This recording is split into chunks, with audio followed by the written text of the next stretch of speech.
Okay, YouTube.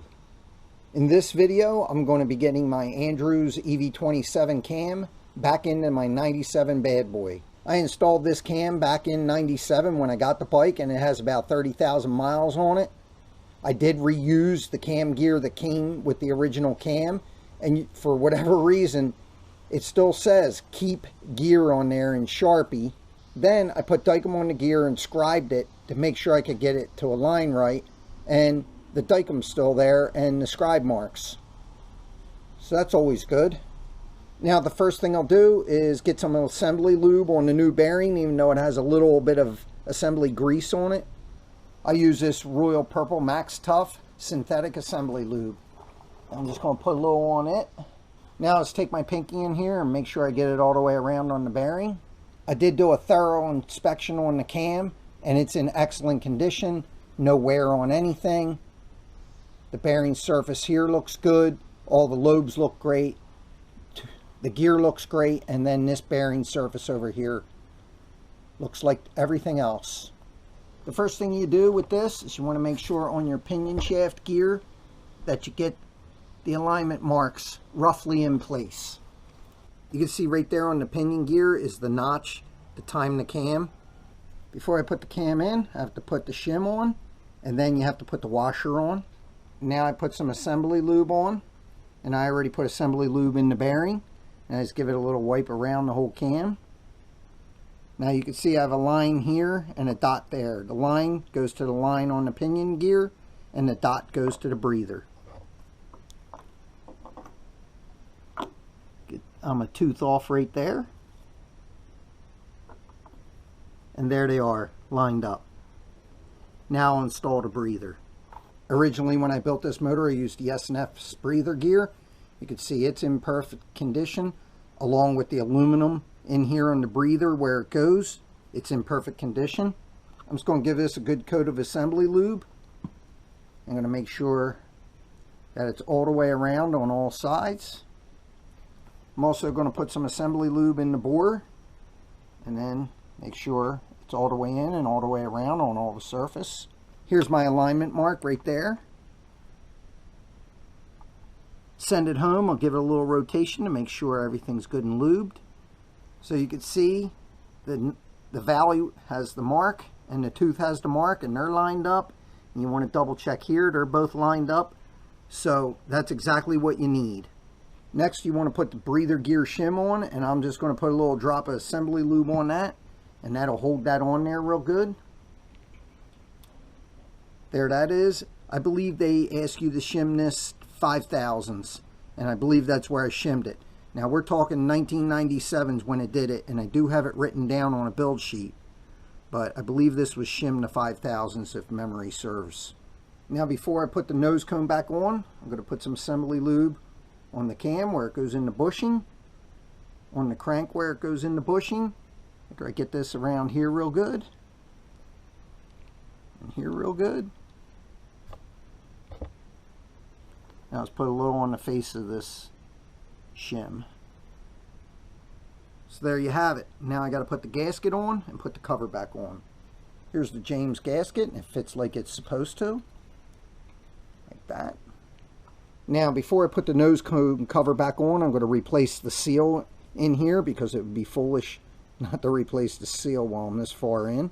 So to get this seal out, I'm going to put it up on a 2x4 because I still have the ignition in there. I don't want to damage the wire. Now I'm just going to come down here with a punch on the seal. Now when I'm doing this, I'm really careful not to be on that bushing at all. And there you have it. Real simple to get it out. Didn't do any damage to the surface in here where the seal goes. Make sure this hole is clear. I just stick the punch right down through it and it's clear. Now I'll clean it out with a little bit of brake clean. Here's the new seal. One thing I'll do with this is I'm going to put a little bit of red. Let's give it a little extra sealing power. You can also use black, works well. You don't need much at all. Just an ever so thin film around the whole thing. I have an 1.16" socket and this short extension, and then I put it on like this so the flat surface is on the seal. You see I have this tiny hammer. Now that I have it started, I'm going to go to a longer extension and a little bit bigger hammer. Now that I have it in just below the surface, I'm going to wipe off the excess RTV. There it is. So now I can install the nose cone onto the cam chest. Before you put the nose cone back on, I highly suggest you check your timing marks one more time just to be sure. You don't want to make a mistake with that. And these are definitely lined up correct. Even though I put assembly lube on the cam and the crank, I'm going to put a little more on. I'm also going to put a little on the seal to make sure it's not going on dry. And then right here, the edge of the cam is tapered ever so slight. That's to help that seal. You just want to make sure you have a good layer of it on the cam right there. Now just slip it on to the dowels. Lining up the cam first because it sticks out the furthest. There it is, and slips right on. Now I'll get the bolts to hold the nose cone on. Now I'm only going to put 2 in to get me started, just to hold the cover on. Now that I have a couple of bolts in, snug just to hold the cover on. So when setting up my Evo motors, I've always used this Big Twin High Performance Guide. This book's always served me well, and I find it to be very accurate. Right here it tells you to check the cam side clearance. For a shovel head, it says 5 to 10 thousandths of an inch, and for an Evo, 10 to 15 thousandths of an inch. So when I do this, you have the inner washer, then you have the shim, and then the cam. I like to go in between the washer and the shim, and I find that that gets you the most accuracy. Right here, that's 12 thousandths. It's a little loose at 12. Here's 13, and 13's a little tight. So I would call it 12.5 to 13 thousandths. And I had shimmed this before when I put the cam in, and it hasn't changed obviously. But if you are doing this for the first time, you can use your old gasket. That way when you torque the cover with the old gasket, you can come in here and check it. And then if you have to pull it apart and get a different thickness shim, it's not like you ruined the gasket doing it.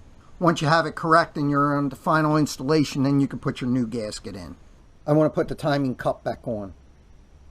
This timing cup, first of all, they're gold in color for a reason, and the part number is 32402-83. When you put these on, you have a little notch right here that goes in the notch on the cam. So you just put it in there, and then you just kind of rotate it, and then you want to make sure it's on. You just grab in the windows and make sure it's all the way on. Now I'm going to put the screw in that holds it in. I put a little Loctite on the bolt that holds the cup in, and then put it in. Now I'm going to pull the timing plate through. This is the original timing plate from the bike. Now I'm going to put the 2 studs in here that hold this. Essentially they're screws. You know, a lot of guys have to replace these original timing cups because this epoxy melts out of them and then they go bad. Thankfully mine's still in excellent condition. If not, I'll go to a Dyna 2000i, but as you can see, I already have one in here. So I probably only need to get a dual fire pickup plate and then run it to that. Now I know I said this in an earlier video, but the total timing on this bike is 28 degrees. And you can see right there is where the 2 marks are. I had them just aligned. Going to make sure to get them back there. Right there. That's where my 2 etch marks are in the Dykem. Plus, I put markings around the studs and they're both lined up. So now it's just a matter of tightening it up and the timing will be right back to where it was. Now I can run my wire down. Now I can put these 2 plates and this piece back in here and dress the wire properly. Now that I have them in snug, I'll torque them. So the torque per the book, gear case cover screws, 90 to 120 inch-pounds. So I'm just going to try and go across from each bolt best I can, and I'm going to torque them to 55 inch-pounds. Now after I go around them once at 55, I go around a second time, make sure that none of them move. You want to keep going around until they stop turning. It's important. That way you have even torque across the entire thing. Now I'm going to torque them at 100. And you keep going around until they're all torqued at 100. Just don't go one time, because the one next to each one will loosen up a little bit. Now it's all torqued up. I'll put this cover back on. This is an aftermarket cover. I still do have the original one that the rivets went into. I like this smooth look a lot better.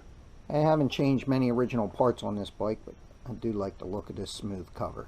So, there's getting the cam in and the timing marks lined up and the ignition back on. Please don't forget to like and subscribe and check out the next video where I'll be putting the top end back on. Thanks for watching.